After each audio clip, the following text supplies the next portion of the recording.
ओम नमः शिवाय। श्रोतागण, शिव महात्मा का पाठ कल्याण के लिए, लोगों की मानसिक आध्यात्मिक उन्नति और शुद्धि के लिए श्रवण कीजिए। ब्रह्मा जी ने कहा कि हे नारद, इंद्र की सेना युद्ध करने लगी और बड़े बड़े हथियारों से युद्ध होने लगा। आसी वहीं तोमर, बाण और पटिस आदि हथियारों से युद्ध होने व भांति भांति के बाजे बजने लगे। भेरी, शंख, मृदंग, डफ और दुदंबी, पटय, निशान, डिमडिम आदि जो प्रसिद्ध है, उनकी ध्वनि चारों ओर फैल गई और युद्ध में सर्ववीर अपनी अपनी सामर्थ्य और वीरता प्रकट करते थे। जिस समय की गणों ने वीरता प्रकट की, उस समय भृगु जी ने उच्चाटन मंत्र का जप करके गणों को अशक्त कर दिया। इंद्र की सेना ने उनको महादुखी कर दिया और गदा के प्रहार से सहस्त्रों मनुष्यों को मार डाला। ऐसा कष्ट न सहकर वे भाग गए।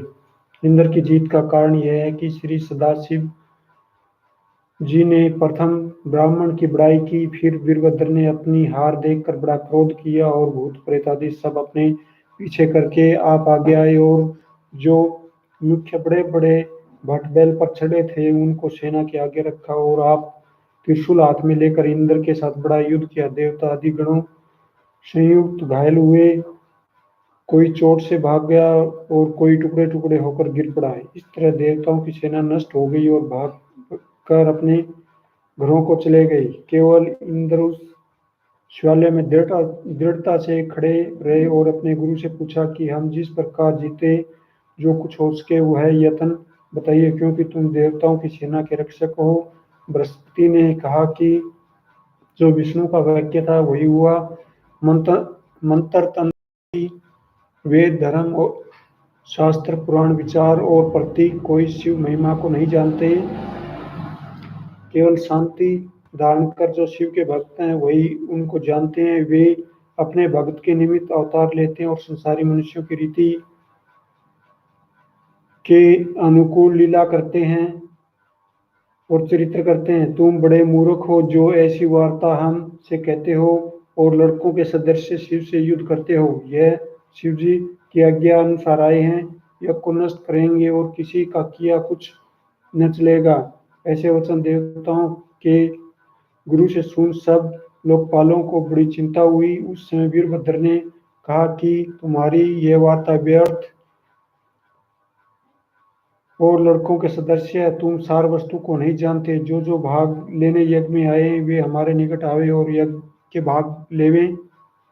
इंद्र, अग्नि, कुबेर, वरुण, सूर्य, शशि और देवता आदि एक एक का नाम पुकार कर कि हमारे निकट आओ और अपना अपना भाग लो। अब मैं तुमको सुख देता हूँ और इस प्रकार प्रसन्न करता हूँ कि जिसे तुम चेत जाओ कि शिव ऐसे हैं। यह कहकर क्रोध से तीर चलाए, जिसके लगने से इंद्र घायल होकर अपने शरीर में उनके सैन्य की सामर्थ्य न देखी तो देवताओं सहित चारों ओर भाग गए।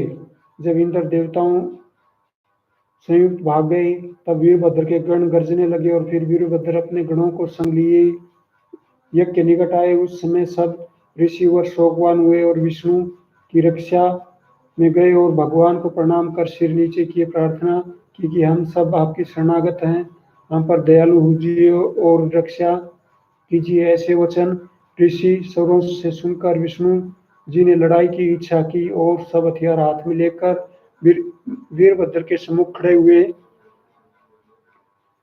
यह वार्ता सब वेद और पुराण कहते हैं कि भक्तों के निमित्त बड़ी चिंता, शोक और दुख विष्णु को प्राप्त होता है। वीरभद्र ने क्रोधित हो विष्णु से कहा कि हे विष्णु, तुम कहाँ किस निमित्त आए हो? अपने तेज और प्रकाश से क्यों रहित होते हो? दक्ष के क्यों रक्षक हुए हो?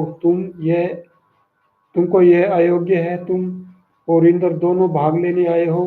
तुम भी तृप्त होगे जैसा कि शिवजी ने हमसे कहा। ऐसे वचन वीरभद्र के सुन विष्णु ने हंसकर कहा कि हे वीरभद्र, तुम शिव के गण और उन्हीं के तेज से उत्पन्न हुए हो और पूजने के योग्य हो। जिस पर कारण हम दक्ष के यहाँ शिव जी को छोड़कर आए, हम कहते हैं कि दक्ष हमारे भक्त ने हमारी बड़ी सेवा की और मुझको यहाँ बुलाया।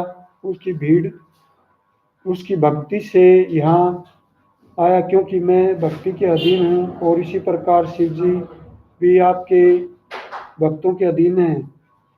अब हम तुमको अपनी शक्ति से दूर करते हैं और तुमको योग्य है कि अपनी शक्ति से हमको हटाओ और जिसको आए हो वह करो। बिना जीते तुम यज्ञ के निकट न जा पाओगे। वीरभद्र यह श्रवण कर बहुत हंसे और सहनशीलता से कहा कि आप में और शिव जी में कुछ भेद नहीं है। जो मनुष्य भेद जानते वे शोकवान होते हैं। हम तुम्हारे दोनों के सेवक हैं, इस कारण हम आपको कष्ट नहीं देते हैं। हमको श्री सदा शिव जी की आज्ञा करनी है। मेरा क्या दोष है, तुमने जान बूझकर ऐसा किया है और अपने नगर को न गए। अब जैसा योग्य हो वैसी आज्ञा दीजिए।